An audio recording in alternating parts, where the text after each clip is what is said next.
really. So when you hammer that in, it's keeping this nice and taut.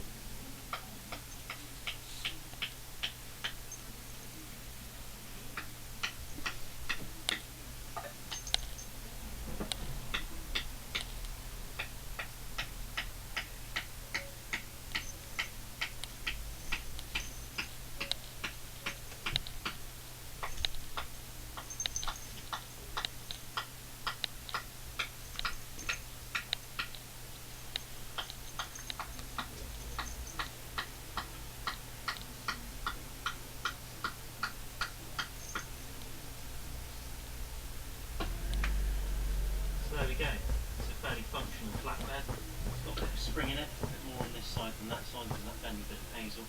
That really wouldn't bother me too much. You can see, nice and sturdy. It sort of moves a bit obviously when you start to give it some dwelling.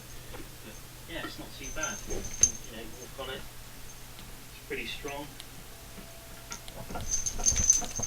You can even store things underneath it if you really wanted to.